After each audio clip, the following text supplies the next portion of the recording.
Up for the methods of copying high security keys. The Lost Film Festival will take place tonight in the Pavilion movie area. That's on the second floor, so if you want to check out some films, all of the Hope conferences always tend to have some interesting flicks. Sunday from 10 a.m. to 1 p.m. you can come to the 6th floor Zurich room to take one of the FCC ham radio exams. So if you want to get your ham radio license, you can do that at this conference.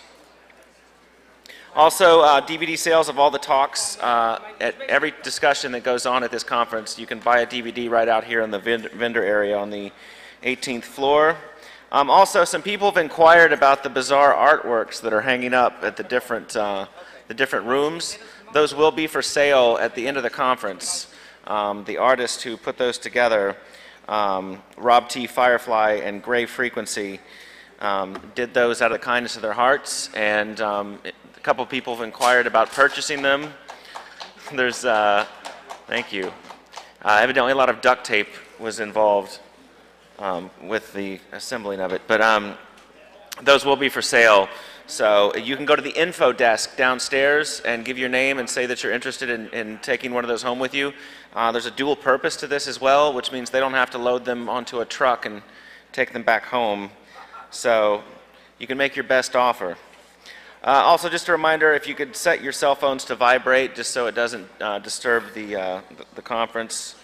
Remember, there's the Zeus room down the hall, which is the 4th track. There's a lot of really interesting discussions going on in there. Right now it's the OLPC demo, whatever that is. And at 3 o'clock is hacking digital player pianos, which I was unaware that there were still player pianos, but I guess those are called iPods now.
All right. You know, what would a conference be without PowerPoint, actually? Thank you. Too close to being ready? Get one of these mics close to you.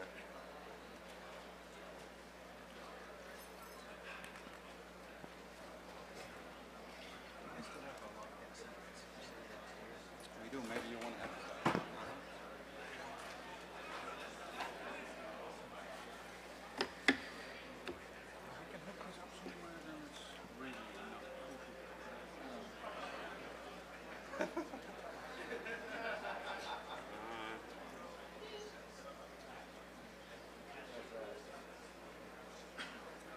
Let's see. How do I turn off network?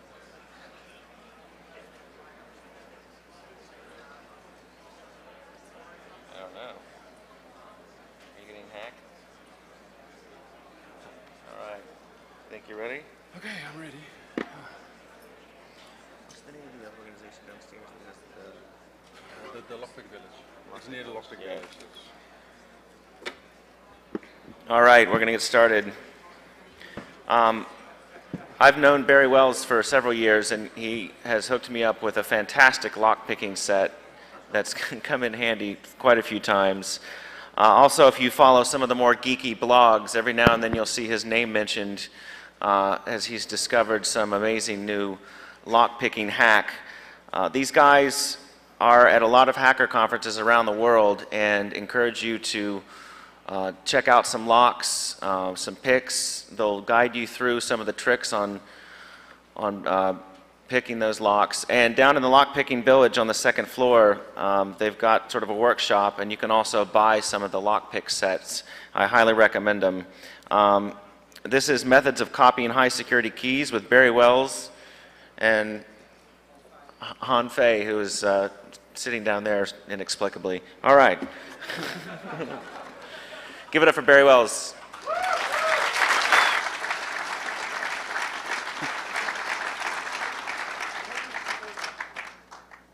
That's a warm welcome. Thank you very much. Yeah, where's Han Fei? Well, there were some technical difficulties, so we decided that the first part of the presentation, I'll do it by myself. And when there's time for questions, Han will sit here next to me to maybe answer some of your technical questions that you have. But I'll entertain you. Don't worry. You know, you will not miss him that much, I hope. There's Han Fei. Okay.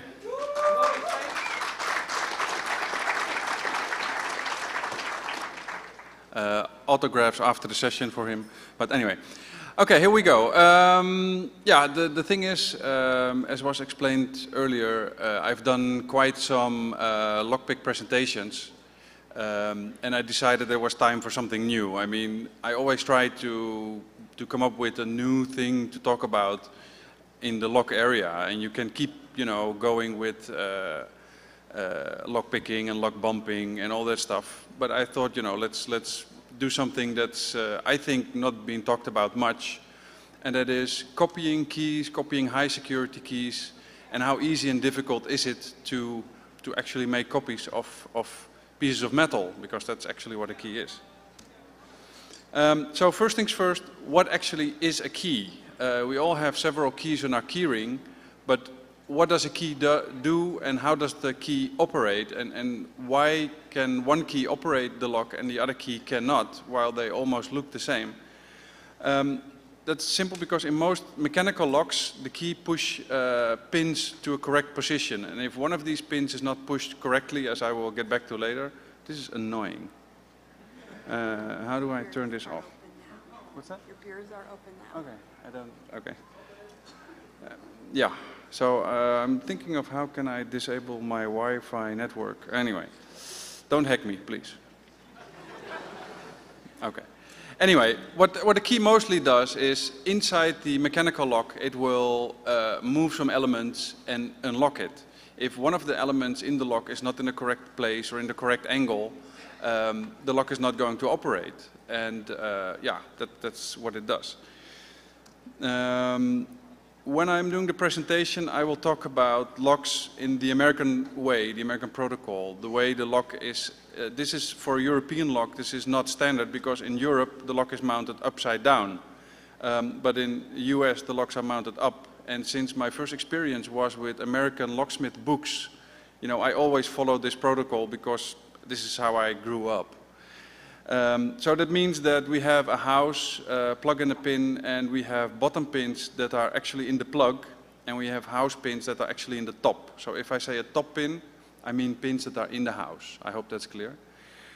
So if you look inside the lock, you see the blue top pin and the red bottom pin. At this moment the core cannot turn because the blue pin is in the way. Only when the key enters the lock and lifts up this red pin, only at that time the core can turn. At this moment the blue pin is in the way of the core to turn. And that's, you know, basic lockpicking, the very basic stuff. And as I said, I've been here now for many years, and there's a lockpick village downstairs with 20 people, 30 people teaching you how to pick locks, how locks work. So I guess by now everybody understands this, and if not, you know, see us downstairs and we'll explain it a little bit deeper in detail. Having said that, you know, this is one more image of a correct key in a core where you see all the pins, all the core pins on one line, and if you then remove that key a little bit, then the pins get out of alignment, and the first pin, as we say, sinks into the core, meaning that the pin on top of that will jam it. The second 2 pins will actually stick out of the core a little bit, preventing it from turning it. So now it has turned into an incorrect key. And I'm going to turn this off, even if it takes me 1 minute, because this is not nice.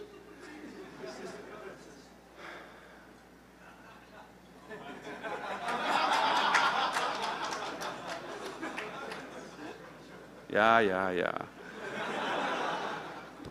Help. System preferences. What? Yeah. Babak to the rescue. This is Babak, somebody I dearly love, especially.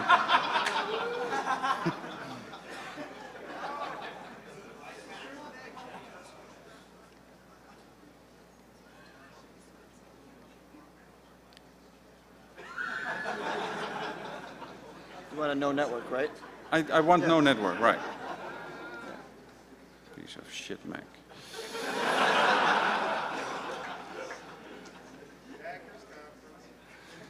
Okay, here we go. Well, at least, you know, now we got rid of that annoying thing and I can really focus now on the presentation. What's important to know with keys and locks in the mechanical domain is that it's all fixed size. So the pins that are in a lock, the pins that are preventing the lock from turning if the incorrect key is inserted, have increments. And most of the time there are 10 steps that these pins can have. So you can have a really long pin, then it's a position 9. And if you have a really short pin, it's either 0 or 1. And these pins, you know, if you can identify the length of the pin, you know the combination of the lock. If you know that in gate number 1 is a pin 5, you know, then that is bypassed. You can cut the key to that height. This actually is a screenshot from a computerized key cutter in a locksmith shop. So if you know the combination of the key, you can just enter it and insert a blank key, and the machine will cut the key for you on code. How is this possible?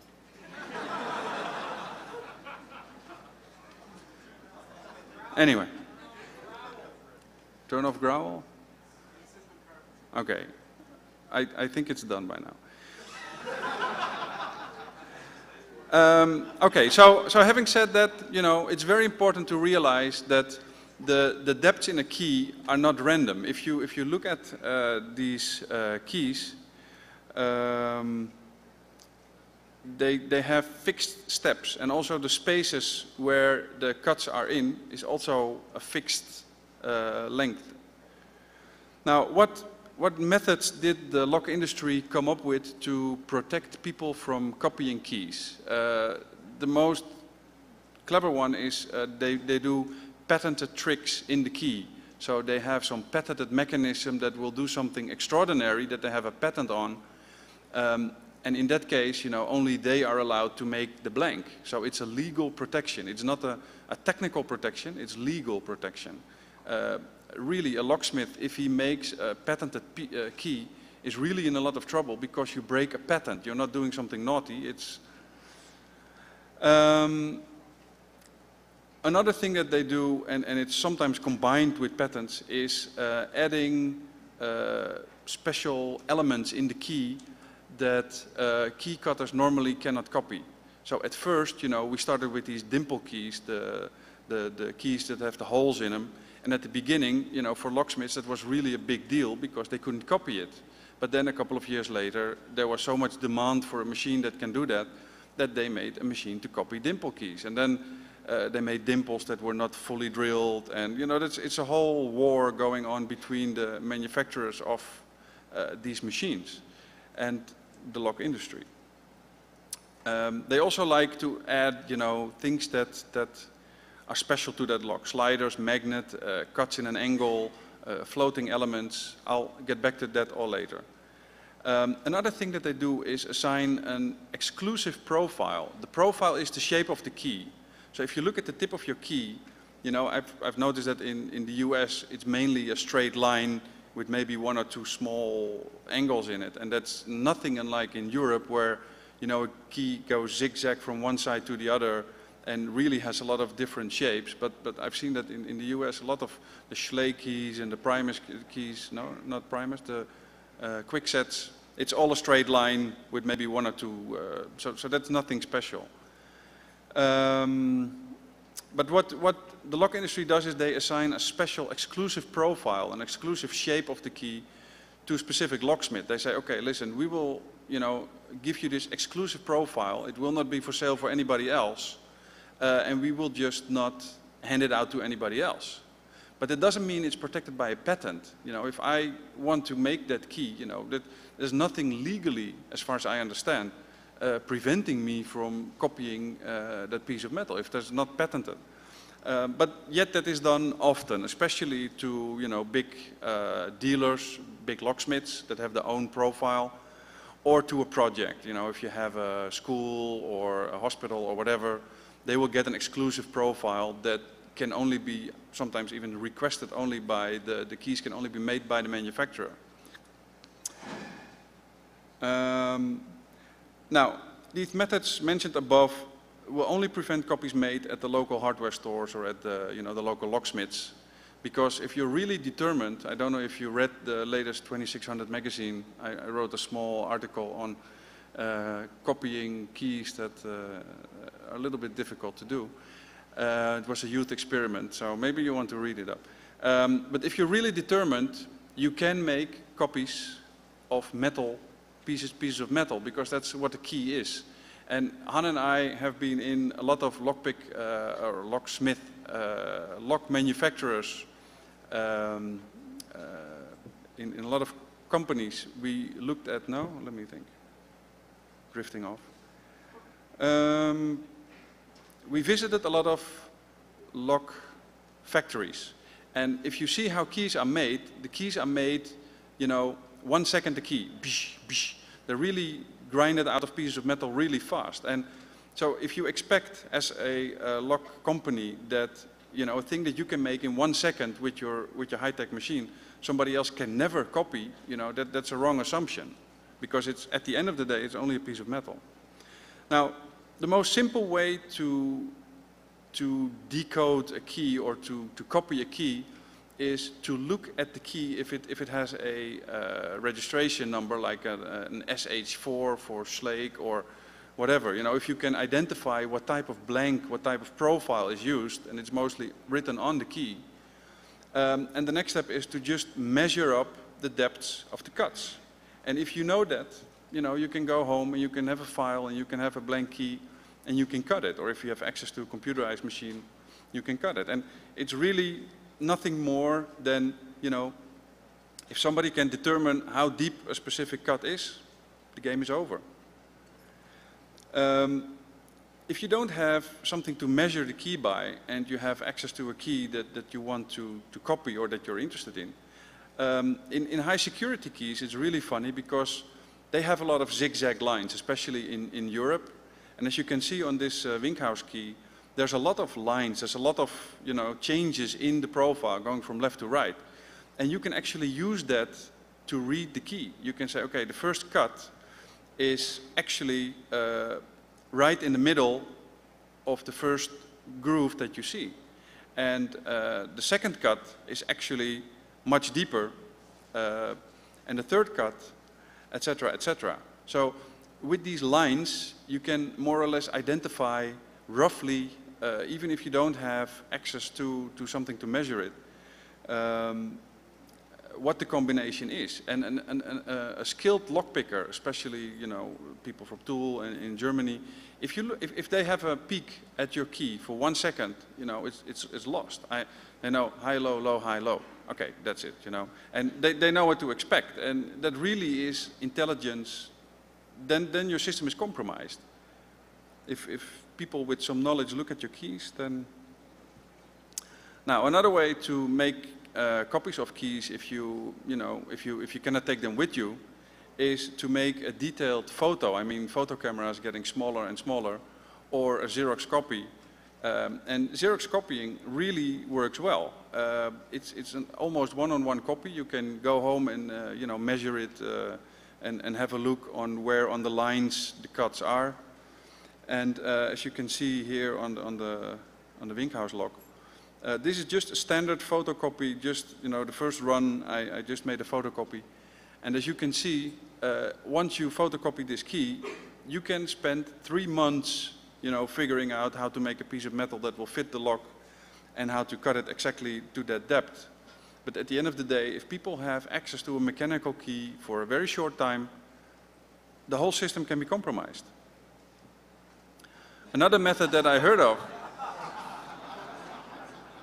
if you don't have access to a Xerox machine and you really are focused on getting a copy of that key, is to impress it into your arm for as long as you can, and just give it a try. I mean, don't do it for 30 seconds, but just do it a little bit longer, and just see how long it takes for the imprint to vanish. It really stays on quite some time. Having said that, this even gave me some bruises afterwards. But afterwards you can identify more or less how deep they are, and even if you have to guess a little, it's still interesting, way to do it. Now, if an exclusive profile is used in a key system, you have a problem going to get the original key to make your key from. And it's so funny that over the last days I've spoken with some people. One was a 17-year-old engineer that said, "Oh, that's funny that you say that, because when I was at high school, I wanted to have a copy of the master key, not to do anything illegal, but just to explore a little and to make my life more comfortable."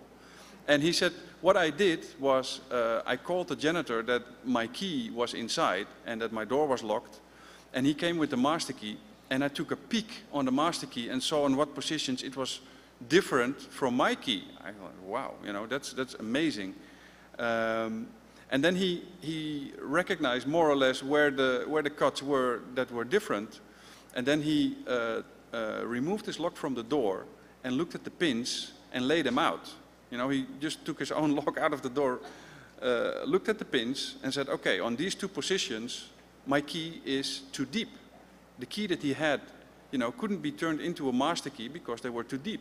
So what he did was he used a soldering iron, filled up the keys with solder, and he had this core and he could file until it was a perfect fit. And he had a master key to the system. And he gave me the master key.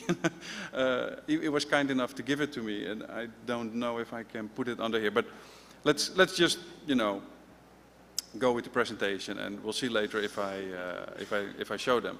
But that was really funny, and that's not the first time I heard that people actually fill up existing keys with pieces of metal to create a blank that way. And the key that you see here is an ASA Twin, which is a very high security, very accurate lock. And Han and I once had a bet with somebody that he said, you cannot copy this key. And what we did was we bought a key at the same shop where he bought it, and they all have the same sidebar code, which is the most difficult thing. And we filed the positions that his key had up.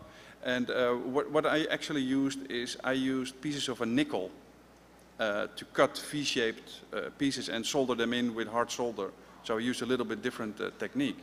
But at the end of the day, if you can get access to any key that will fit that lock, if you have time enough and if you're determined enough, the mechanical system will lose after all. It will. Now, there's a little story from the Netherlands. I think about 15 years ago, 20 years ago, there were phone freaks in the Netherlands that that had access for a very short time to the key that you see above, the lock that you see above, in the green. Our national phone company is green, the color. And what they had actually was an icon lock, and the icon lock is not only just your straight key, or even if it's a zigzag key, but they have little wings on the side. I don't know if you can see the wings on the side of these both these. And what it is that on the side there's actually elements, wings, that push away locking elements in the side of the key. So there's a row of pins on top, and there's a couple of pins on the side, and they all have to match. Now, they could not get a copy of the key that goes in, even if it's too low, so they had a problem. And they wanted to have a copy of that. So one of their friends was a mechanical engineer, and he said, "Oh, no problem, I'll make that key for you. It's just a piece of metal." And that's what he did. This is the picture. He measured the key in 3D, and he put all the measurements in his equipment, and out came this key. I don't know if you can see it, but this is not the original key, because I never had access to that. It's a similar key that has the wings, so if you can see it. And this is the copy that they made. And yeah, when I first saw that, I said, I gotta have a copy of that key, and not because I wanted access to that phone booth, but because I thought it was such a great idea that somebody was actually skilled enough to just take a blank piece of metal and set his machines and do some magic, and then make a blank key. And I found that really amazing. And even for me, that was an eye-opener that somebody actually did that. I mean, that you can do it in theory, yes, but that people actually do that, that's amazing to me. Now, these were all the simple methods to hack around a little bit with keys, and but sometimes you have access for a very short time, and one of the things that you can use to make quick copies that are highly accurate is with clay. It's a very simple idea. I think we all, as a kid, played with clay and put something in and saw the impression. And that's basically what this kit does. This is a kit from a US tool makers organization for locksmiths. And it's, I don't know what I paid, I think 150, 200 euros, something like that. And it's even overpriced if you look at what's inside. Well, it's a very simple set, but it's really very accurate. So what's inside is some baby powder, as you can see, and I'll get back to that later. The two white things there are little clamps. That's also why this kit is called the clamp. And that's actually what we will use to make the impression of the key. There's some clay inside, there's some low melting metal inside, there's a candle inside, and basically that's it.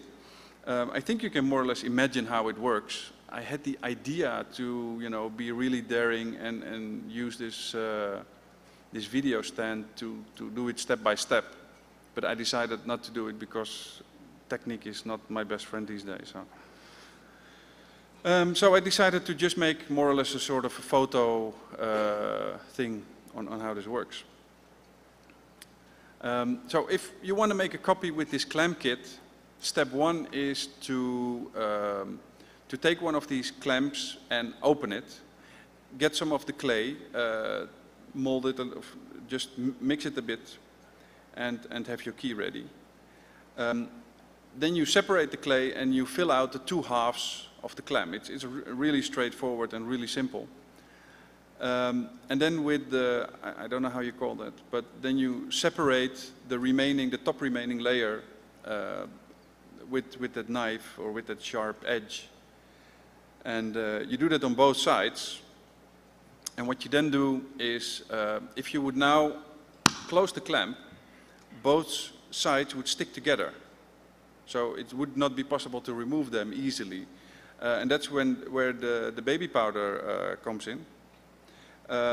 You apply a generous amount of baby powder on both halves.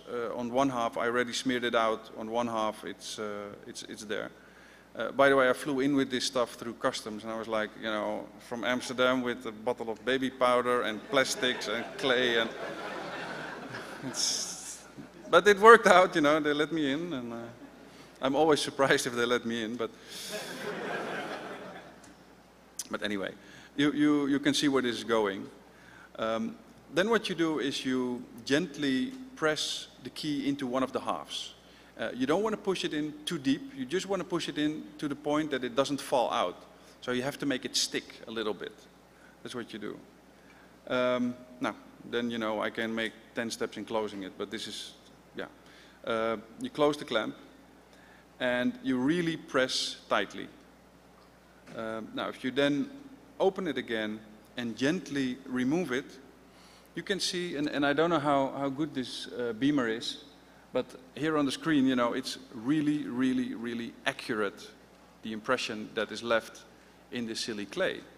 And it's nothing special. I mean, it's probably something that any kid can make for a couple of bucks. But that's what you do.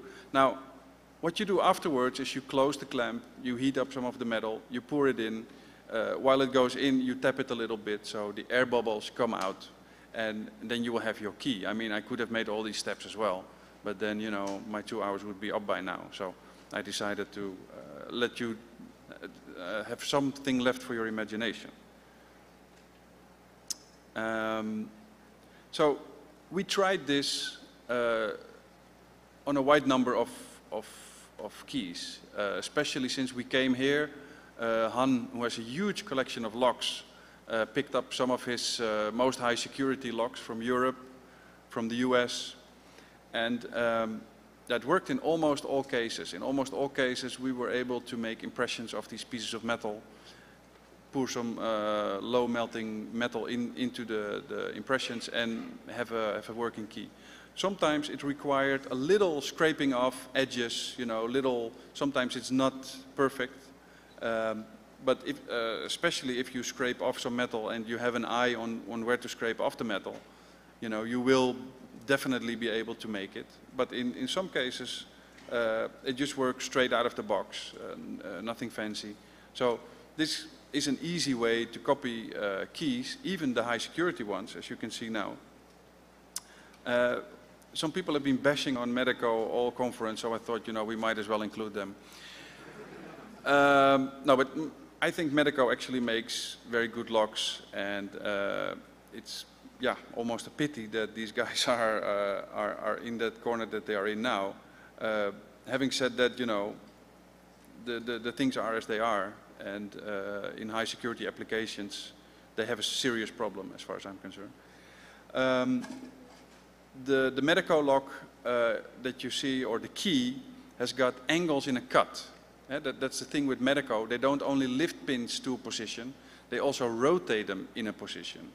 And we were real curious if, you know, with a simple clay impression kit, if these angles would be correct. And it worked.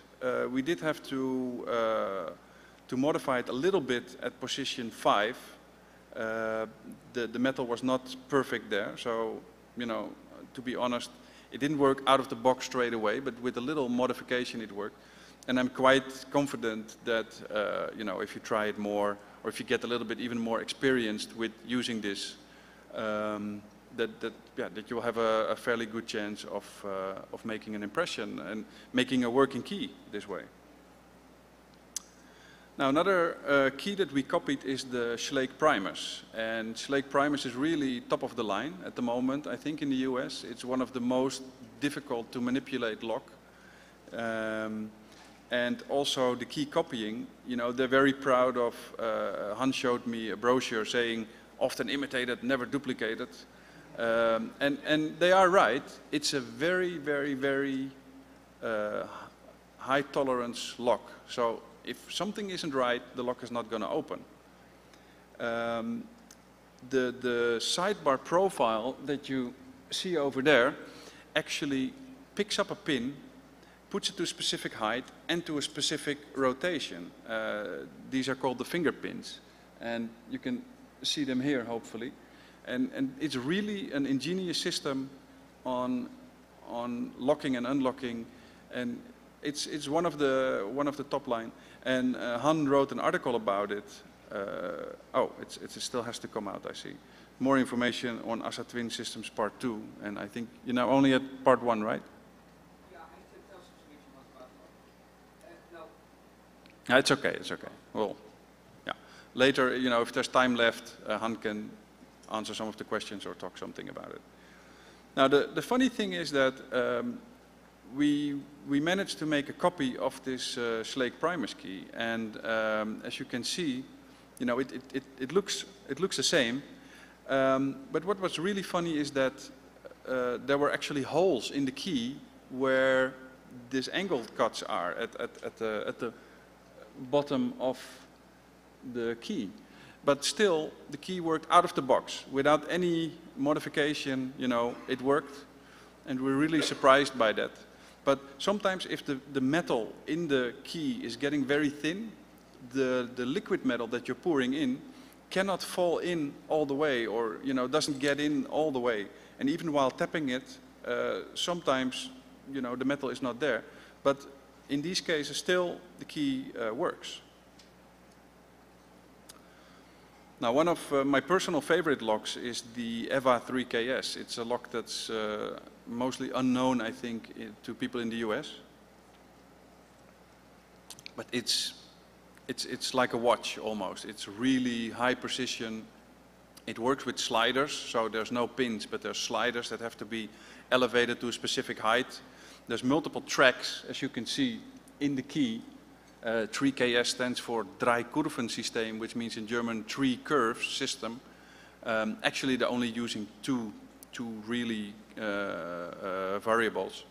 But it's a very sophisticated key, and I was really curious if we could do it with the simple clay impressioning kit, if we could make a copy of that. And we also succeeded in making a copy of that. Now, as you can see, the same thing happened as with the Primus, and that's that there's actually a hole in the key. Can you see that at the tip of the key? There's a hole. Can you all see that? And actually, there's a few more. I think also over. And anyway, we tried it, and also this key also opened the lock, because at the end of the day, these sliders have to be pushed in a specific position, and it doesn't matter if there's no metal there, as long as these sliders are being pushed in the correct position. And the distance in the middle of the key is really, really close, so it's actually quite logical that some of the places are that there's no metal there. But the bottom line is that if you go to a lock shop and you say, I want a copy of this key, they will look at you really funny. They say, it's not a blank that I have, it's not even a system I know. And even if I know the system, how am I going to make these grooves with different depths? It's a really complex system. Yet with this kit of only 150 euros or 200 euros, what did I pay? You can make a copy of this key relatively simple and straightforward. Having said that, the question is, how many times can you use that key? We tried it a couple of times, and after opening a couple of times, it already started to wear a little bit, because these locks are really high security locks. Now, the application with this clay kit is that you can open the lock a couple of times, and the basic idea is that you make a copy on a key machine later. So it's just to preserve the cuts in a key, and for you to bring it to a normal copier and being able to cut it. So if you have evil intent and you have access to a really interesting key, and you want to open once or twice the lock to steal stuff, for that it's going to work. But if you're going to use it on a daily basis, and you have to open the door multiple times a day, yeah, good luck. It's not really going to last that long, I think. Now, we started with the Abloy ProTech. It's one of Hans' favorite locks. And we also tried it with the clay kit, and it came out just fine. But we also tried it with another technique that we use to make copies of high security keys, because we could not copy all the keys, not all the high security keys. And I'll get back to why it didn't work. But this is actually a copy made of an Abloy ProTech key, a system that works with disks, as you could just have seen. But this copy is not made with clay. This copy is made with silicone. And that's actually something that's used in the dental industry. Now, I told you about my clay kit that was maybe 200 euros. There's also a kit with silicone impressioning, silicone based, and that kit is much more expensive. What you see here, I paid 500 euros for, and it was still considered a bargain. This can make me approximately, I think, what was it? 35 copies. 35 keys I can make with this kit. So it's not cheap, but it's very, very, very accurate. And as I said, it's based on technology from the dentist area. And what you have is the blue stuff on top, and that really is a big pot. And that actually is a silicone liquid. And these other two bottles that you see here are elements that you have to mix with that silicone to make it harden. So the silicone from the thing you can just pour, just as if it is, well, it's not like water, but it's almost like that. But if you mix these two other elements with it, within 10 minutes it will harden out. So the whole idea is to make the silicone on the spot, to mix it, and then use this, which is actually the heart of the system. It's a really heavy-duty, high-precision clamp, and this clamp is used to clamp the key while you poured in the mixed silicone material. So you first, you fixate the key to the top part, and then you put the two clamps together.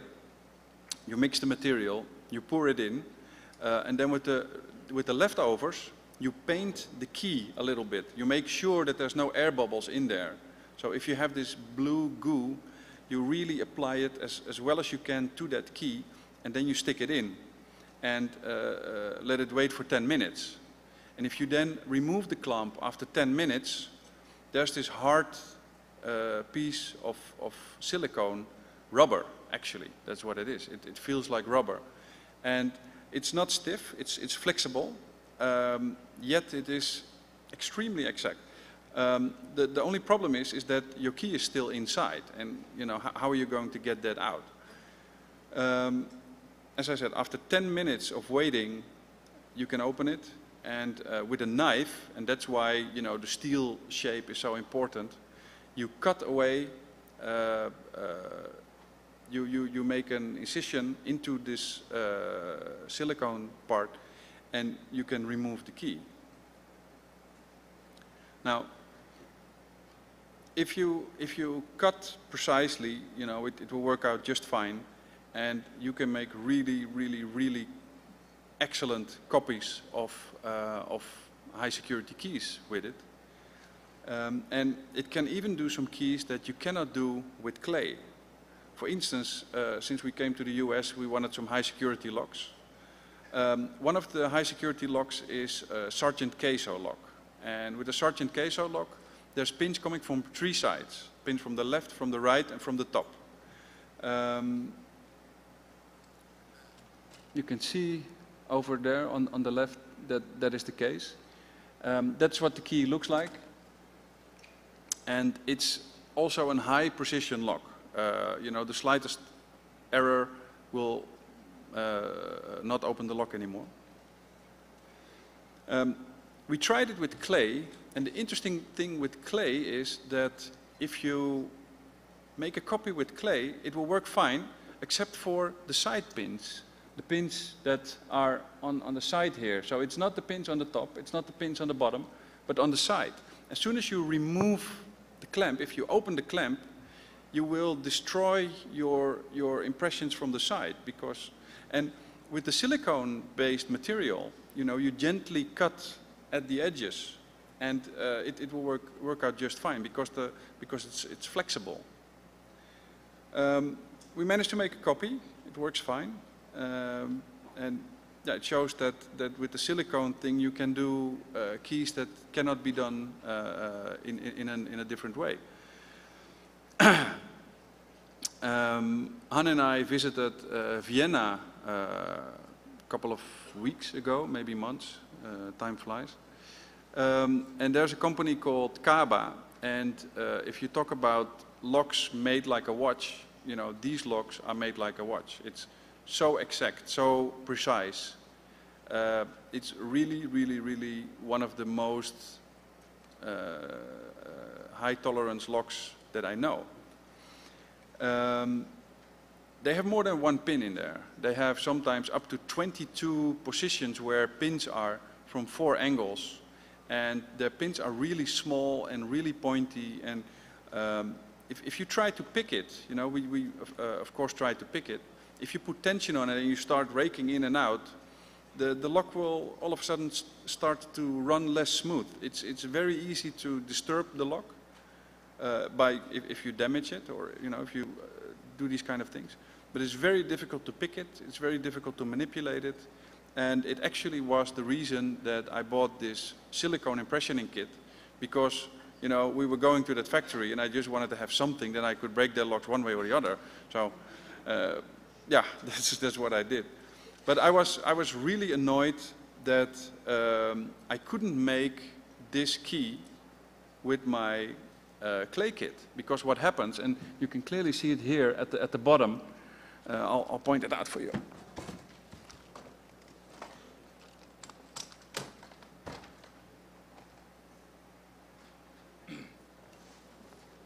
As you can see on the previous screen, that the pins on a Kaba are cut on a 45-degree angle, meaning that if I put it in a clamp and I remove it, just as with the queso, but then much more severe, I will distort the gaps. And especially since it's such a high security, high tolerance lock, I couldn't get it to work, and it really frustrated me. And I really tried, you know, with different angles with the clay kit, but it didn't work. But with the silicone kit, it worked, and they weren't happy. But yeah, you know, that's life. No, but seriously, I mean, you know, it's the top of the line of European high security locks, and you know, they should be able to take that. So. That more or less covers the thing that I did with our own little research on high security locks copying. There is a difference that I want to point out between clay and silicone.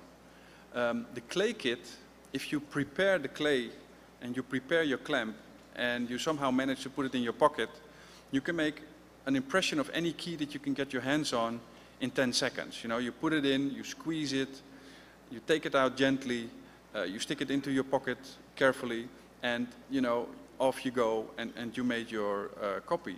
The disadvantage of that kit is that it's not as accurate as with the silicone-based stuff, but it's still very accurate, and I managed to copy almost every key I tried with that. So as long as there's no 45-degree cuts in it, or grooves that are in a specific 45-degree angle, if it's flat key, then most of the time clay is good enough. Now the advantage of silicone is that it makes very high precision copies if you use it right, but it's slow. It takes you 10 minutes to let it dry. You have to mix it on the spot. You cannot, you know, have pre-mixed, so you have to mix it. You have your all small little chemistry factory with you. So these are the two differences in the system. Now, the locksmiths also have a new toy they have a toy that they use for copying high security keys, and it's called an easy entry machine. And the easy entry machine is really a nice device. It's a really great invention. What it does is it scans the the upper side of the key that is never cut, because the cut always starts off a little bit away from the shoulder. And it scans that part of the key with a very thin feeler. And then you insert the blank that has no cuts in it at all with the smiling face. And then the machine starts making the cuts like it scanned. And you know, after a couple of minutes, you have a blank key to that lock. And the nice thing about this machine is that even for intelligence agencies and entering teams, they have a special module that if you have a picture of a keyway, they have this small Photoshop-like image where they can just draw the line of that profile, and they will cut the key, even if they don't have access to the original blank or the original key. So that's really a very nice way. Unfortunately, it's a little bit above my budget. So if people here are into, you know, milling machines and computerized milling, you know, I'd like to have a talk with you, because maybe we can do this thing open source and just, I would really like that, to have at the end of mechanical protected keys that, yeah, enough is enough. Now, this is actually where Han comes in. Where's Han? Well, anyway, yeah, if you want, you can say something about. Sure. Okay, just for a short moment then. These are.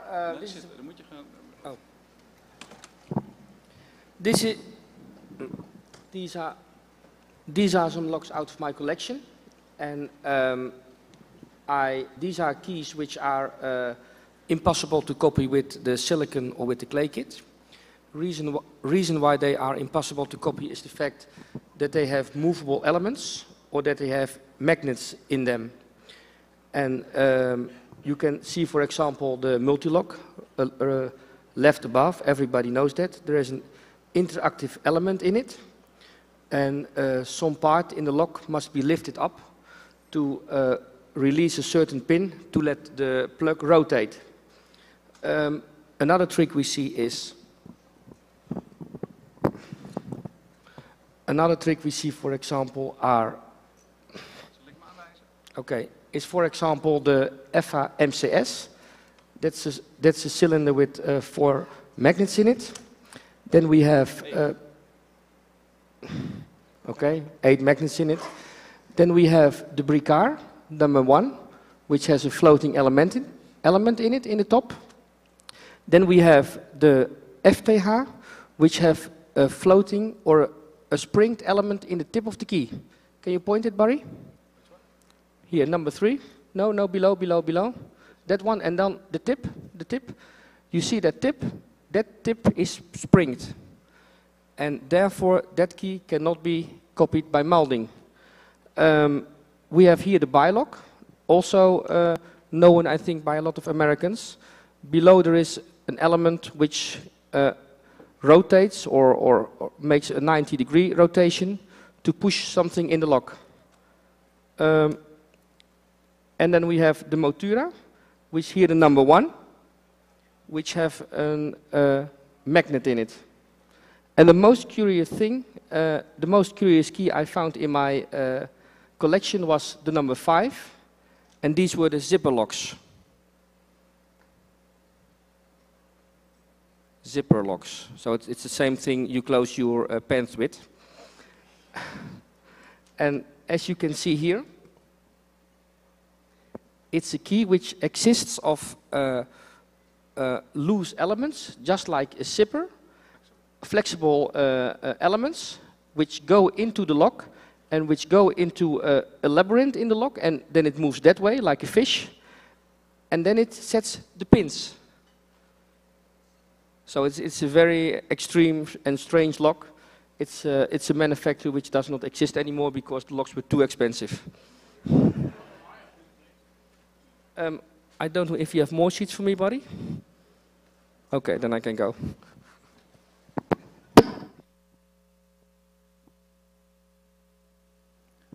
Okay, so, can you hear me? No?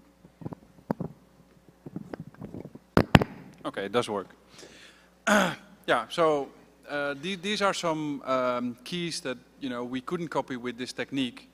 Having said that, and I stand with that, no matter what you make mechanically, if you have a mechanical key and I'm determined to make a copy, I'll copy it. It's just a matter of time. All these keys are made in the factory in a couple of seconds, and then you have a lifetime to spend on finding a way to make a copy. So they cannot win that game. They can make it as most difficult as they can. And I think that, for instance, the number 5, the EVA one with the magnets, that's really one of the most difficult ones. You should look it up on the internet to know exactly why, because it's a long story. But it's a really secure lock, and so are most of these that are here. Okay, now people that know me know that I do a lot of lockpicking, and the part that we just had, it's exactly 1 hour, was about high security locks and making copies of it. So that was part 1. Another thing I want to tell you what I've been up to in regards to locks is impressioning, and it's with everything that I do. It's a lock opening technique called impressioning, and the last thing I did for the last 2 years is impressioning. Just as with the 3 O's of Toool, you have to practice over and over and over again. I've been practicing a lot. So what is impressioning? Impressioning requires that you have a blank, you have a file, you have some patience and some skills. I brought with me a book from my good friend Oliver Diedrichsen, who interested me in this 2 years ago. He finished his book. I went over, I looked at it, he explained me how it worked, and that was also the first day that I opened a lock with impressioning. And the nice thing about impressioning is that at the end you will have a key.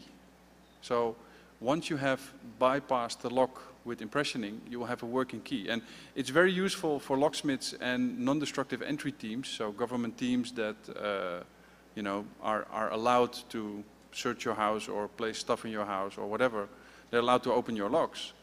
And I've learned that this is actually a method that's in use up to this day, because it's such a powerful technique to open locks secretly. It's not like lockpicking, that you can just more or less start and then you manage to open some locks.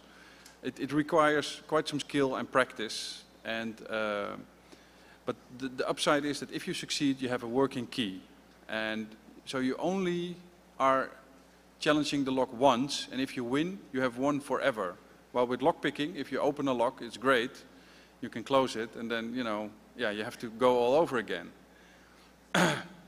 It's silent, and it's possible to come back later. You can, work on impressioning on a lock for a few minutes and then go away, and then the next day do it a couple of more minutes.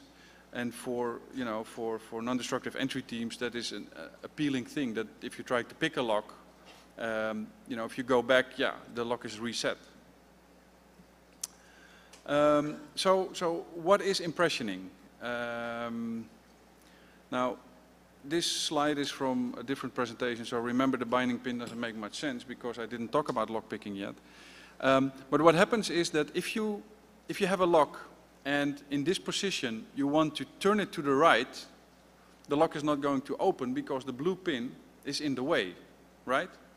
The blue pin is preventing the lock from turning. And that's actually what we're going to use in impressioning. There's a few very simple tools that you need in order for a successful impressioning attempt to do it. You have a file, that's very important. You have some good light, some clamps. I'll explain. What's very important with impressioning is that you have a blank key and that you have a clamp to hold that blank key. And what you will do is you will insert the blank into the clamp, and if you stick it into the lock, nothing will happen except that all the pins are raised as high as you can. This is a standard blank key, and if you look on the top of the blank key, you see it's shining. It's got this silver colored chrome, nickel chrome no chrome, layer on top. And with impressioning, it's important that we brush that off. So with a very fine file, I make the surface one smooth path of, so I remove the hard silver layer and get to the brass underneath and make it one smooth line of brass. What I'll then do is I insert a blank into the lock.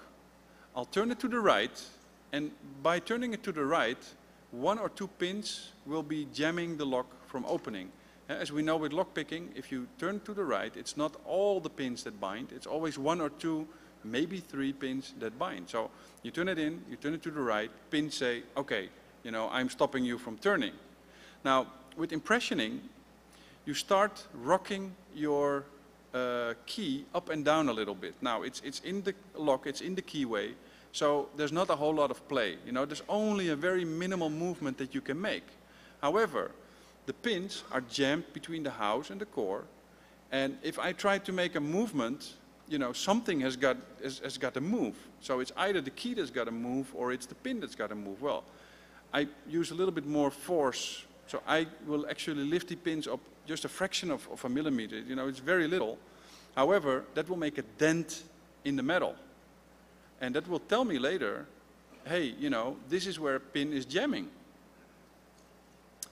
Here comes in, after this round of, inserting the key, turning it to the left, making a few up and down movements, turning it to the right, making a few up and down movements, because if you turn the key to the right, there's other pins binding than if you turn it to the left, because that's the way with the imperfect locks, how they all work. That's what I've been talking about for years now, that these mechanical tolerances is why these locks can be picked. So if I apply torque to the left, I get other marks than if I apply torque to the right. And if I look at my blank key under this little magnifier with indirect lighting I have, or I use it under TL, is that what it's called in the US, TL? Fluorescent light, the tubes? Yeah. Okay, fluorescent. The thing is, if you shine on the blank directly, it's coming back in your face and you can see the very fine marks that you make. But this is actually an image of a key that's gone through the first round of impressioning, and you can actually see on the side of the blank 1, 2, 3, 4, 5 cuts. So that means that I can actually see all the pins were preventing the lock from turning when doing left and right, which is exceptional. Most of the time it's like 3 or 3 or 4. But in this case, we've seen all 5. And what you do with impressioning is, and this is by the way a microscopical view of what's going on, and I'm not sure how well you can see it, but that's really a clear mark, and most of the time that's not the case. But the mark that you see over there is typical from what a real impression mark looks like. And by the way, these images are from the book from Oliver Diedrichsen, the guy that taught me. I bought a few of these books with me, so if you're interested, I have only a few of them with me. So if you really want, we can talk. I can sell you the book. But what happens is that I see that the smooth pattern is disturbed. I see a dot, and where I see the dot, I file, and I have my round file. And where I see a mark, I will use my round file and cut it. Now, I can cut it in 2 different ways. I can use a caliper and know the steps, the increments. As we've seen from one of the first slides, it's all fixed distances. I can use the caliper to say, okay, this was a cut 0, we now go to cut 1, and do it as exactly as you can. Or you can say, I don't mind these exact numbers. If I see a heavy mark, I'll go deep. If I see a light mark, I'll take it slowly. And that's where the practice comes in.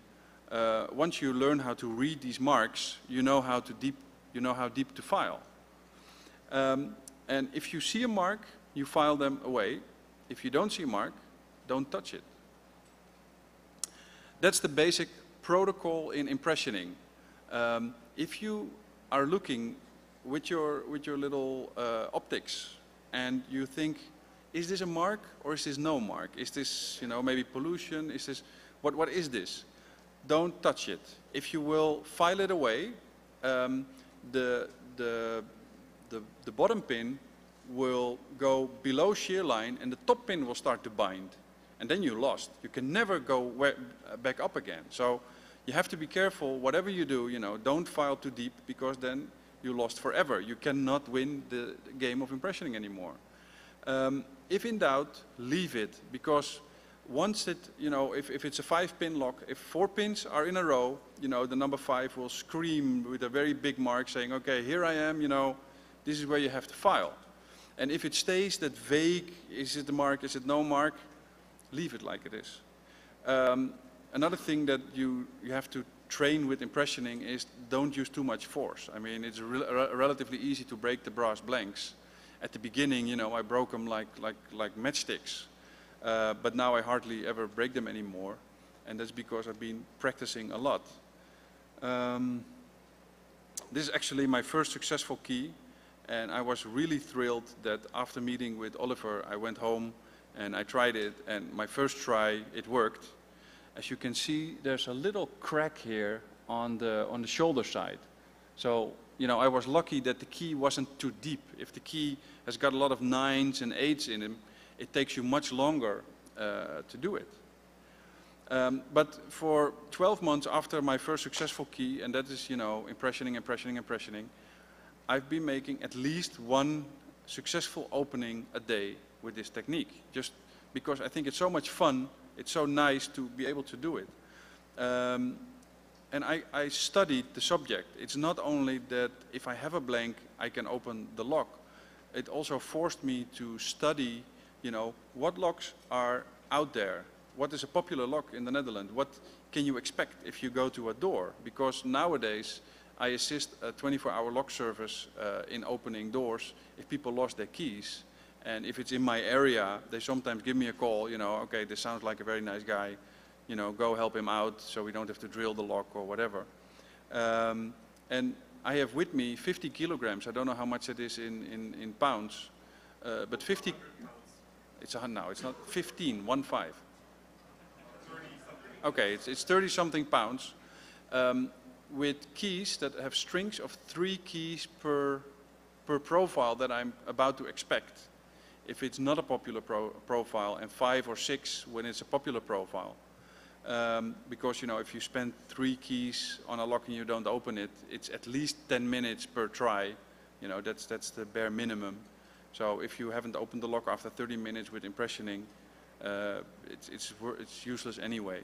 But, and I've been quite successful in this. The times that I open these locks in the field is between 10 minutes and 30 minutes, and the people are really happy, you know, that I'm able to help them doing that. You know, some eyebrows are being like, hey, you know, what's this guy doing? But if the door opens and, you know, nothing is damaged, then most of the time they're happy. Now the interesting thing is that this technique works on a wide range of locks. Oliver was one of the first people, I think, to find out, but maybe I'm wrong, but at least he's the one that taught me, that it also works on dimple keys. As we learned, you know, for instance, these Sargent Queso locks, they have pins from 3 sides. Normally, the holes are drilled in the key, but with impressioning, what you do is you just file over the whole length of the blank. Because what you want is you want the key to go deeper. You do not care that it's not a nicely drilled hole. The key is in the way and it just wants to go down. And there's only 1 row of pins per side, you know. So it's no problem to use a file and do it like that. And people look at you really funny if you have one of these keys with you and they're used to seeing drills hold. And yeah, it's a really powerful technique that if you master it, you know, you can open a lot of locks with it, including lever locks, dimple locks, and it's really a fun challenge for me to do it. And I hardly ever practice picking anymore because I'm really obsessed a little bit by this. So if you have blank keys, you know, any blank key, especially the high security profiles, you know, come talk to me. I'll trade you, or I'll work something out with you. Yeah, that's the presentation, and it went relatively fast. So we have quite some time for questions. Han, do you want to join? I think maybe I can something about the special lock if they want. What? Yeah, you want to? RPS.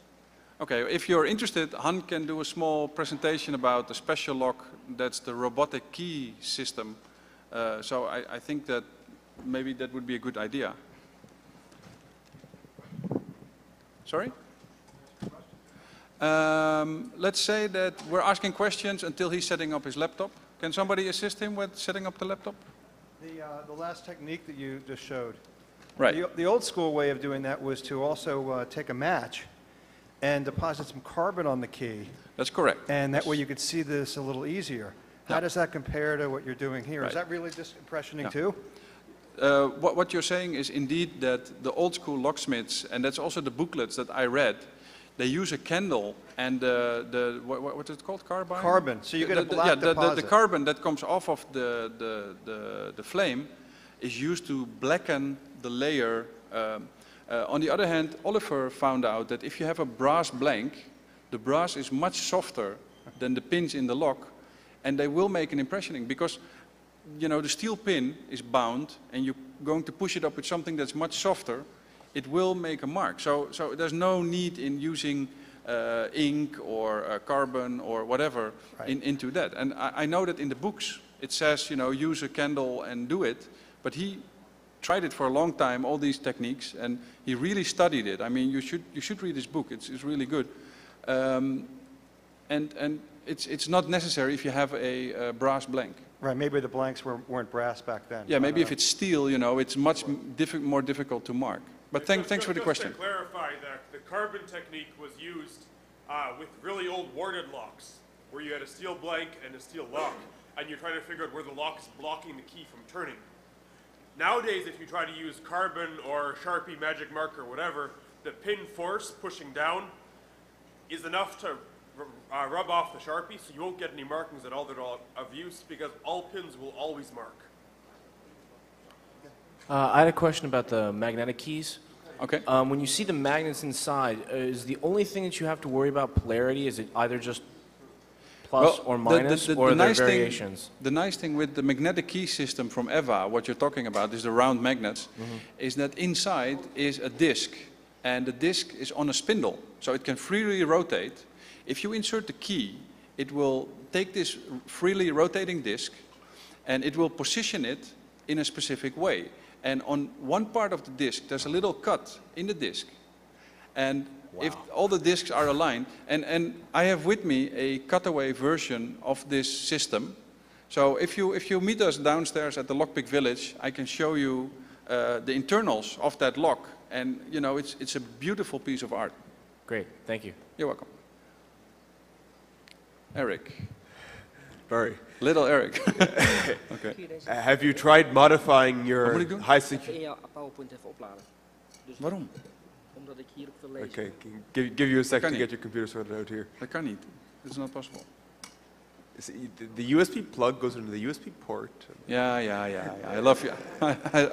I love you too, yes. So have you tried modifying your high security key copies so that they will trigger the moving mechanism? Or have you tried using a pick or a paper clip or inserting magnets into them? That's actually a really good question. I wanted to do that. I wanted to have in this presentation a key that was one of the keys that Hans said could not be done. And indeed, you know, where the moving element is, drill it away and make some paperclip touch above the line. But there simply was not enough time. But I'm convinced, and that's again what I say, you know, if it's about mechanical locks, they lose. It's, you know, if you want to make a mechanical piece of, if you want to make a piece of metal that will operate that lock, it will work. Yeah, I was thinking of the motor with the magnet in the key. I have little magnets that would fit right there. Yeah, so it's not a big deal. When you were showing the silicon molding, I was wondering if that gave off any smell that might give you away when you're using that technique. When I was first showing it to Han, he says, it feels like I'm in the dentist now. Yeah. So it does have a little smell, but it's not like in a chemical plant or anything, no. Okay, thank you. Yeah. You said that the clay kit had a problem where the key that you made didn't last very long because it would wear away when you put it in the lock. There's a technique that you use for modeling where you use an epoxy. So you fill the mold with epoxy and then you fire it in the oven. And I think you might get something a little bit harder because I assume that's like lead or pewter or something. It's pretty soft. Yeah, well, thanks for the advice. I will definitely look into that. I haven't heard about that, but it makes a lot of sense to use some epoxy and having it harden out. I just repeat the question because I'm not sure if, but I will look into that. What's the name of that? I'm not sure if it has a name, but if you look up, okay. It's used for like making figurines and things. Okay, thanks. I'll look that up. That's a familiar face coming up now. There you go. All right. Well, first thing is coming, we just said, actually, I got the impression, excuse the pun, if you want to call it such, that you don't actually use the clay to open anything. You're making something with some other material. So I don't think I assume that would be, so the wear shouldn't be an issue. Actually, I was thinking about epoxy products myself as a possible way to make an actual key, because some of them are quite strong. Now, different question. Okay, you're talking about a special silicone multi-part product, probably similar, like you said, with dental. I have a very difficult time understanding you. Okay, let me. Can you make the question short and brief and compact and clear to me as possible? More time here. Let me move back a little bit. That's too close. How's that? Any better? 1, 2, 3. Any better? Okay, my question was what this was. Okay, it's a fancy product using mixed epoxy, a silicone mix. My question is, what about normal RTV single part epoxy, silicone like you might use for other things, such as caulking or other things? They're pretty rubbery as well and would probably still hold on an angle. Have you tried something like that? Because that would be a lot cheaper and probably be a lot simpler to work with if it would have the right characteristics, certainly more common. And it would be easy to do, just carry a little tube in your pocket. You wouldn't have to worry about mixing stuff or anything else. You lost me. Though. In other words, normal silicone in the tube, it's a one-part product. You don't mix anything. It's normal if you get in a normal hardware store. You might use to caulk your bathtub or whatever. It's still silicone. It's still very rubbery. It would still survive those angled cuts, I would think, if you get a good one. Maybe. I don't know. It might be worth trying. It's going to be a lot simpler. As far as the marking materials for impressioning, I never found with modern locks much luck with the soot method, but actually marker, if you use a good permanent marker on some locks, can be helpful. I've read things that said it. I found, in fact, it can be useful sometimes, depending on the lock. Okay. I'm wondering what kind of metals you use for the clay molding. Yeah, that's a good question. I bought these kits complete, and it's a relatively soft metal that will melt at very low temperatures, like with a candle. So is it like lead, you think? It's probably some compound with lead and zinc and. Woods metal or What's it called, Eric? Woods metal or fields metal, right? Okay, thanks, Eric. Right. Doug. What are your views on the electronic authentication of keys from the locks? And would that add the extra layer of security? So even if you did copy the key with your methods that you talked about, then the key would still not open the lock. Yeah. That's a good question, because I specifically said during my presentation mechanical locks, pieces of metal, mechanical. No, but you're right, because there's now a lot of electromechanical locks on the market, and they obviously, in theory, would not have these problems that you could copy them, because the challenge response cryptography in these chips is really strong in some cases.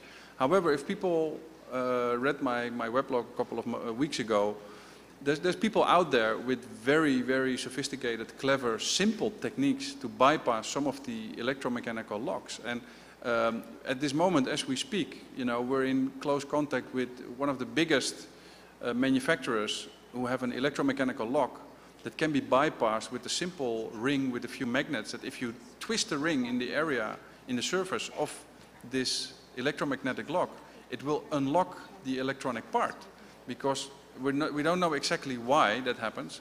It could be that the little motor that blocks the lock, by turning this magnetic field around, will actually remove the blocking element. Or it could also be that by inducing changing magnetic field, and if there's a coil anywhere on the path of that, of the unlocking mechanical or electronic element, current could be induced on that wire, and all of a sudden, things can happen. So it's nice to think that electronics is the answer, but I think that we're just at the very beginning of where this is going, and this is not anywhere near a solution that says, oh, if you use electronics, it's fixed forever. But it definitely is a good help. I definitely have to say that's the best defense you have at the moment. Thanks. Next. Yeah, I kind of lost my voice here, so okay. Give me a little bit. I used to make small molds for car parts, and I would take like an old pager, like with the vibrate mode, and hold that up next to the molds as I was pouring metal in, and that vibrator would kind of take the bubbles out of the mold when I was pouring it. I don't know if you could use that with the key or not, but... Yeah, that makes a lot of sense. Thanks. Did everybody get that? Because it was actually quite a good idea to use a little vibrating element on your key mold, and then if you insert the metal, the whole thing is already shaking. You have to be careful with your fingers though, because this hot metal is hot. But next. I just had a question about my work key. I was under the impression it's the blue master lock key. That there were different combinations that you could set the lock itself to a different combination. Like mine's a green key. I think my boss has the red key. How would you go about finding which key would work with that particular lock, especially on one that was hard to copy like this one? Well, there's been a whole discussion, I think maybe 4 years ago, by Matt Blaze and Mark Tobias, who found out a way to, if you know some keys in a master key system, or even if you know one, how to crack master key systems and how to calculate the master in a system, what that looks like. And most of the time, if you have access to one key of a master key system, and it is a general speaking, then the system is compromised, and you can open all the doors if you are determined enough to do the attack as Blaze and Tobias have laid out. Even with the side pins, that because you need to find a blank, I guess. Well, no that's what this talk was about making your own blanks and stuff. So the blank is not the problem. I mean, if you are determined enough, it's only a piece of metal with some grooves and some holes and some cuts in it. It's nothing more, nothing less. And it takes determination, especially with the multi-lock interactive lock that you have there. Right. I don't say it's easy, but on the other hand, if you would give that key to me for 20 minutes, or no, for 20 seconds, I make a detailed photocopy of it, and I give you a week later, I give you your key when I'm back in the Netherlands, and I just read how deep it is and what the combination is. And most likely, I mean, I cannot say it with 100% certainty, but with a high degree of certainty, I can make that key for you without seeing that ever again. Oh, okay. Mr. Schuyler. Hey, Barry. I was wondering, do lock companies implement things in the lock, such as particular pins, anything like that, to specifically thwart impressioning?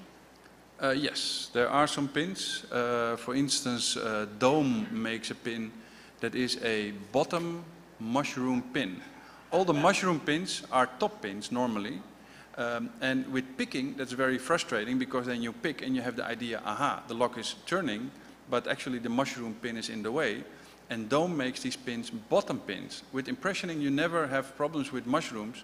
As a matter of fact, if your lock turns like it's in a mushroom, it's an indication, okay, dude, you went too deep, because now you have reached a pin that's normally on top of the bottom pins. Here's a picture of that, Barry. If you want, I can show. No, it's okay. I think it's clear enough, I think. So that's with impressioning and key specifically, or pin specifically for that purpose. So, And I've also seen them in French lock. I think Fachette also has them. So, yeah. Good.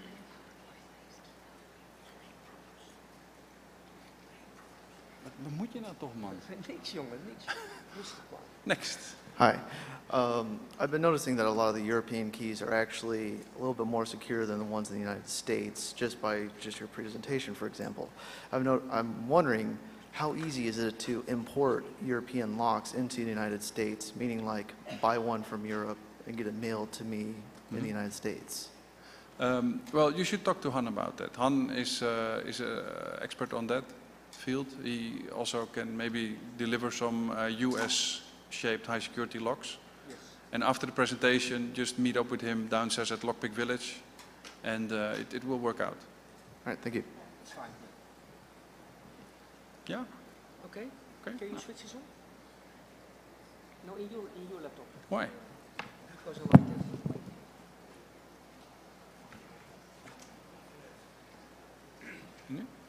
Okay, can I sit here?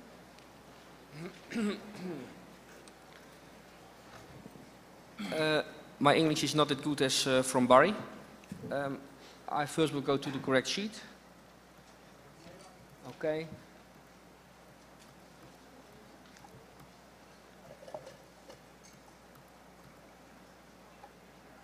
Oh, this is a sheet I found now. It's a sheet which demonstrates the floating part in a key for the protection against molding.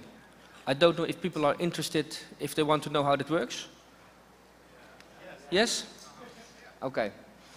Now we all can imagine this is a DOMI-X system, and there is a floating part in the element, a floating element in the key. On the left side, you see the key with the blue ball bearing. On the right side, at arrow A, you can see an extra chamber where a red pin and a red top and bottom pin are mounted in. If the spring pushes down here, pushes down the top pin, and the rotation is blocked. If I insert the correct key, there is a blue ball bearing. That blue ball bearing lifts up the bottom pin, and we have a shear line. This is clear? Okay. The trick is that the ball bearing has a certain diameter, so that you have the correct height to create a shear line. If you look on the left picture, or the picture in the middle, you see a blue pin in the plug. Yeah, we see that? This plug is stuck. It's a fixed plug. This plug prevents that if you insert a key which is not milled deep enough, does not go in the hallway. You understand? And on the tip of the key, there is partially the key is milled in deeper. And because the key is milled in deeper, it can go under the blue pin here.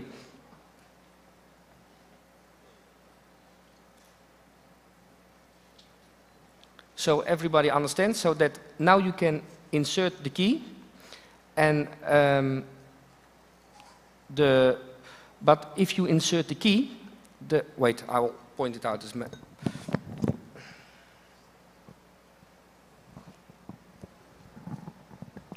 if you insert the key, the flash of the key is this height.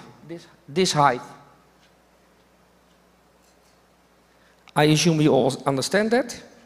And because the height is not deep enough, this red pin rests below. Yeah? And because that pin rests below, there is no shear line. And therefore it does not rotate. And the most clever trick is then the ball bearing. The ball bearing has the right height. But how do you get that right height on the right position if there is a fixed pin? You understand? And therefore, they made a tunnel in the plug. So that the ball bearing could go under it, come at the correct position, and lift the red pin. Is this clear to all? Okay, this is an example of a floating element in a key.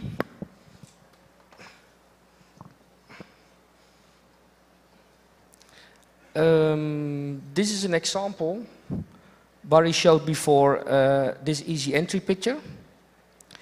And the easy entry is a milling machine, and it measures the profile of a key.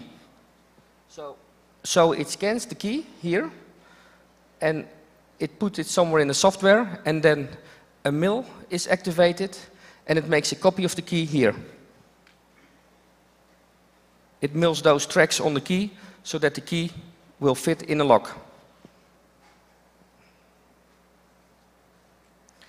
And we visit the company Gege. Gege is a big company, and there you have the next keyway on the left side, and you can see in the circle an undercut.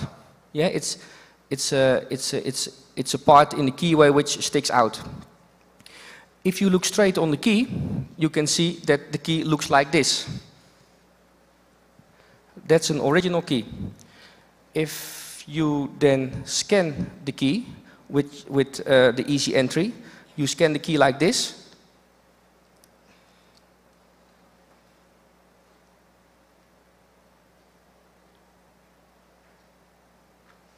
Yeah, but if you scan the key, you don't scan the hollow part in the key.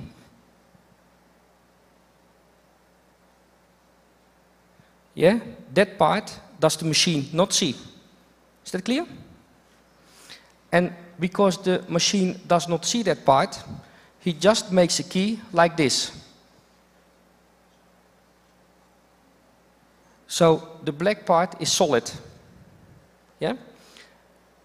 Does this key fit in the plug, yes or no? No, okay. So there were clever guys who said, if he does not scan the dark part here, I file the whole part away, and then I get this key. Correct or not? Yeah. Does this key fit in the keyway? Okay, now this key fits in the keyway. Correct. But Gege was clever, and they did not like that. No, because otherwise now people could copy their key. And we see on the left, we see the original key, and we see the undercut. In the middle, we see the key made with the easy entry. Yeah? And on the right side, we see the key where we have filed away this part. We all see that? And Gege was that clever that they inserted an extra slider in the lock, and we can see that on the left picture. That slider is blocked by going further because of this part in the key. You see? On the left picture you can see it. You see the red slider? It cannot move to the left side. Yeah? If I now have an easy entry key, which is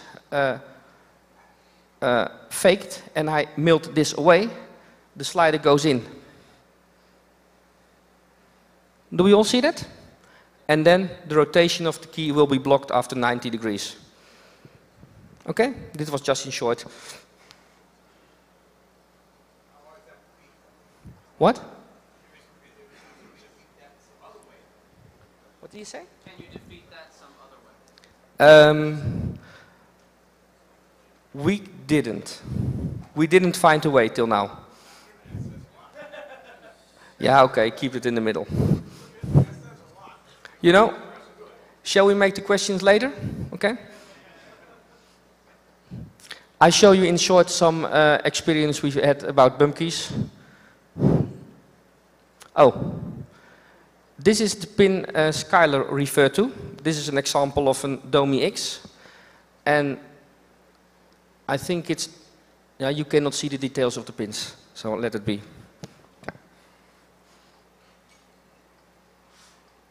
Oh, and here is where I wanted to start my talk. I have the screen.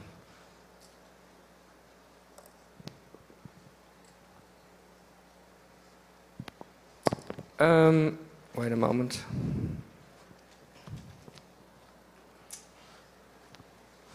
Ik zoek mijn muis.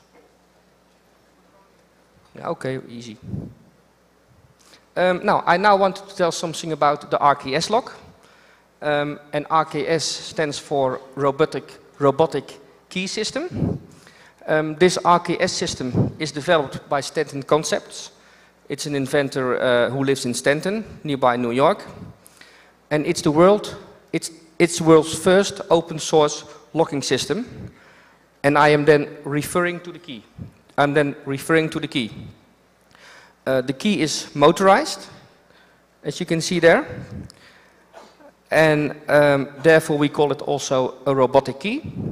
And the cylinder is purely mechanical, which is on the left. With this robotic dialer, you can rotate the discs in the cylinder so that the cylinder goes open. This lock was first presented in Snake in 2005. Yearly we have with Toool a big event in the Netherlands, that's a Dutch Open.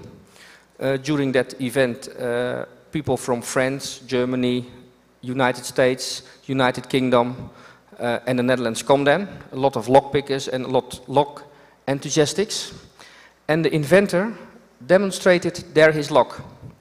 That was in 2005, and people could play with the lock. They could give comments on the lock. They could try to manipulate the lock. And the inventor went home with a lot of good ideas. And he was clever enough to implement these improvements to get a better lock, so that it was more covered entry secured. Okay. The most strongest point about this lock is that there is no hole on the inside. You can see you can see this part.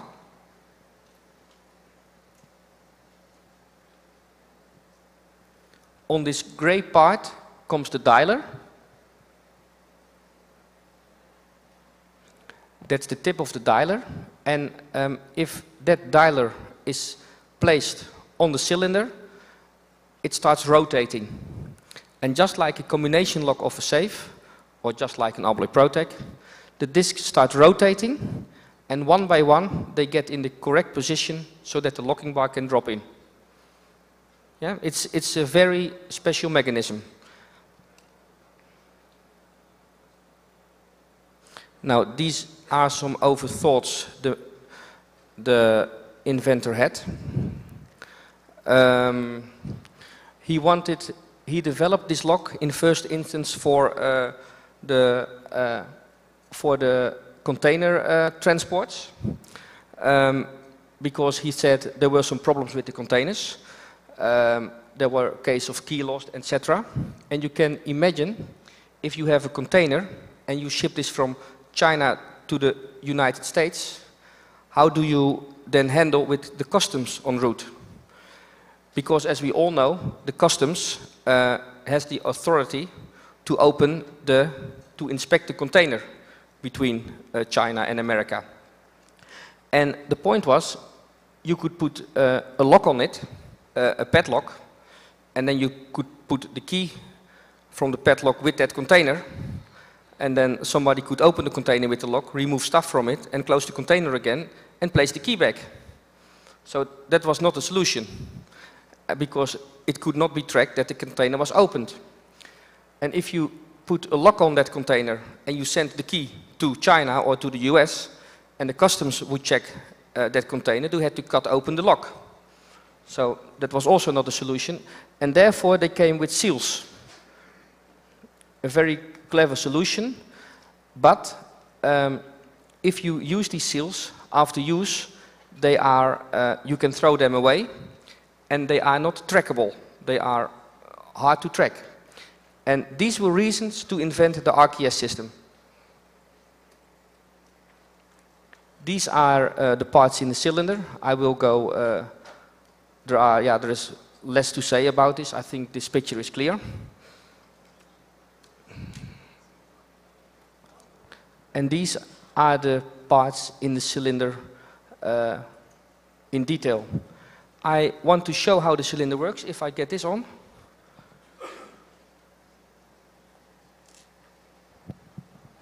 Okay.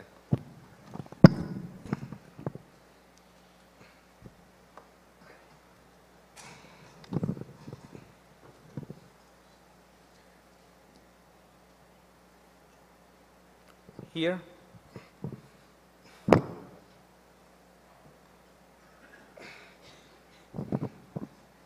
Here I have the cylinder in my hand.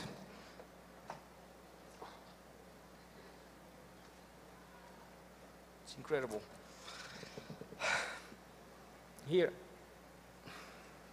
I have the cylinder in my hand, and the first thing what we can see are the discs and a locking bar in it.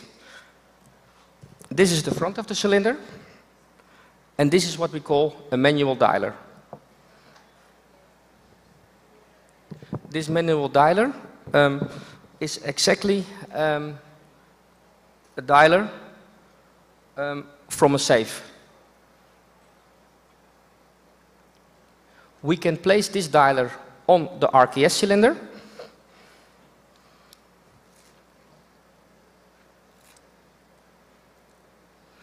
And if we rotate the dial, we can see that the discs start rotating. I think most of us are familiar with combination safe locks. Yes? Now, if you have a combination safe lock, you normally count till 3 or till 4, and then you have had all the discs. And curious if somebody's, how many discs are in the lock? Some people who think, how many? 5? I thought there were 6. Okay, now, I rotate this lock, and you can imagine the last disc, so the discs, the disc on the right, the disc in the front of the lock, will be positioned first. So, and I rotate now further, and you can see the chamber or the gate. I rotate it, it's a little bit stuck.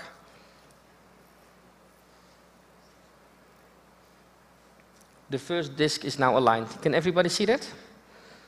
Okay, now that means that we now make 5 or 6 rotations back, and then the next disc will also be aligned.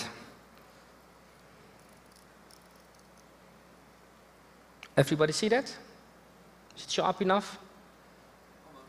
You can kind of see it. What? You see it? Okay. Now we rotate to the right, and this way we can open the lock.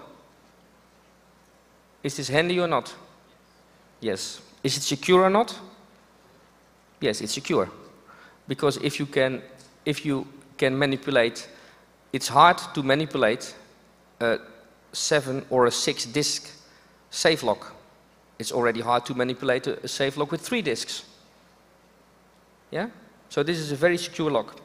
But the point with this is that the manual dialer is not handy, because it takes a time to rotate the combination, and therefore the inventor came with this thing,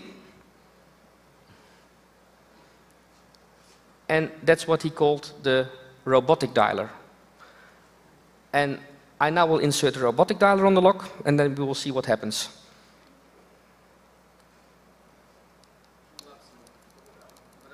Oh. Okay. Away from you. To the top of the screen. To the top of the screen. Wait a moment. How do I do that? Oh. Okay. Now, I do it again, and we can see that the locking bar goes in. And this is one of the nice things about the robotic key system, because normally you use the dialer to open the lock, yeah? But if you don't have a robotic dialer and you only have the manual dialer, it's possible that you get a combination from somebody and that you can rotate it by hand. Here, I now dial the combination fully away, so it's now fully blocked. The cylinder does not rotate. You see it? It blocks. It's stuck.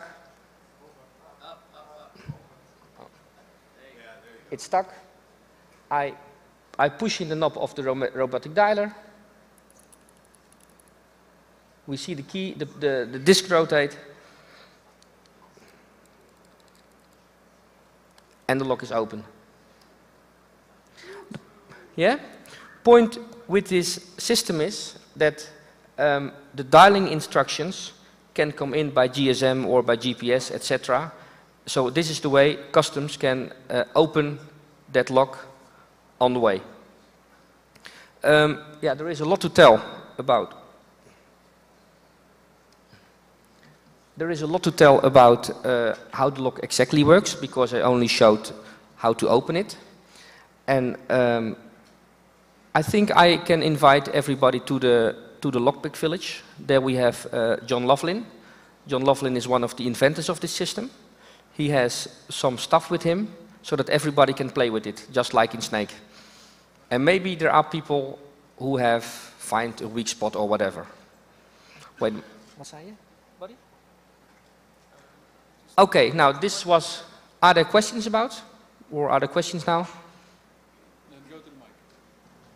Then go to the mic.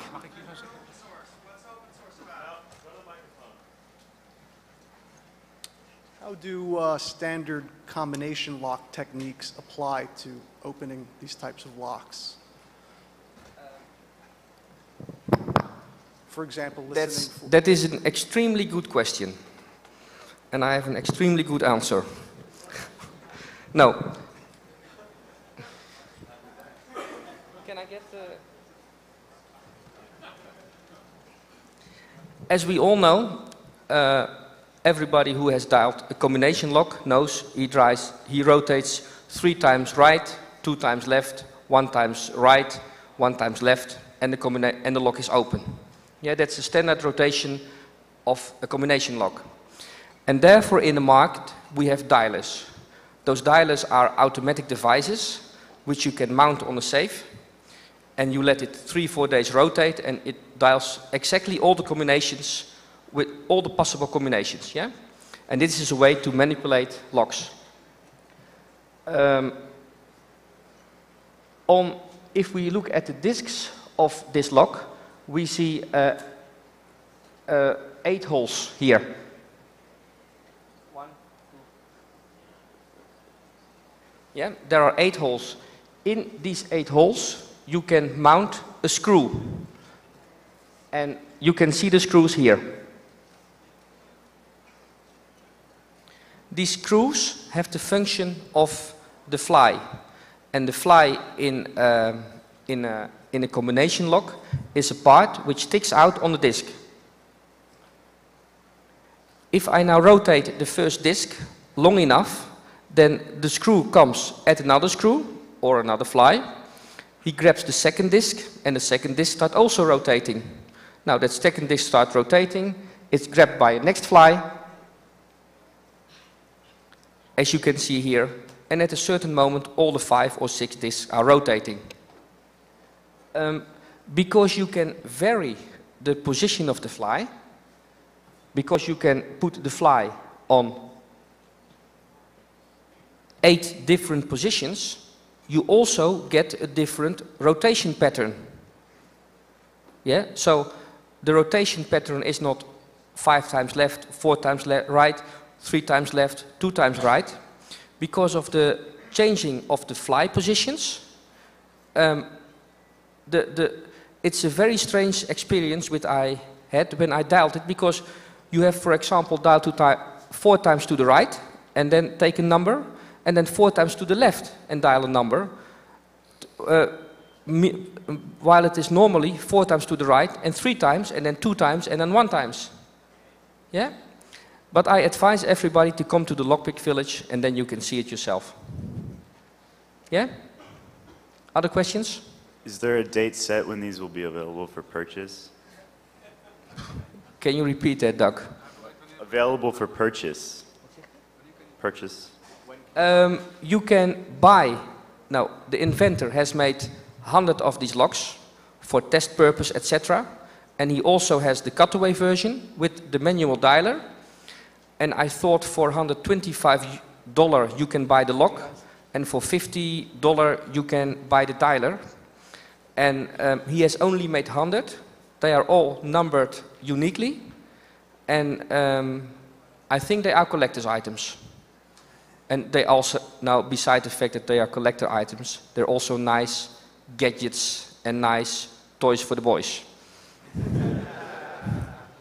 So really come to the Lockpick Village, see the lock yourself, and I think he has brought 10 of these locks with him, and that's it. Okay, then I'd like to point out that as with every year for the conference, we have made a special pick set design that's specifically designed for this conference. And since it's the last hope, we decided to make something when, you know, when it's the last thing that you might have to let you into your own house or to assist other people. It's a credit card sized pick set where you can break away the parts if you really need them. I'm going to leave this one intact. And yeah, they're also for sale here on the conference. And it's a very nice design because the corners of the pick set are also tensioners. So if you break it out, there's an 11-piece pick set left for you. So it might be fun to pick one up at the points. Okay, then when I'm doing sales here, I might as well talk about Mark's book on Medico. It also covers quite a deal on key control, duplicating keys, you know, making copies of keys that they don't want you to make copies of. So that might also be a good investment if you're into locks. I think this is it. Thanks a lot, and hope to see you at the next hope.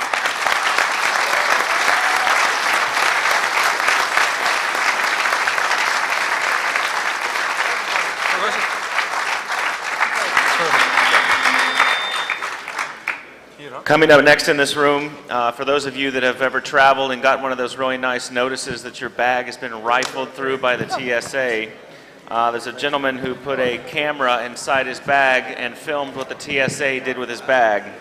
So that's a bag cam. How did the TSA and the airlines manage to do that to your luggage? That'll be in here in just a minute.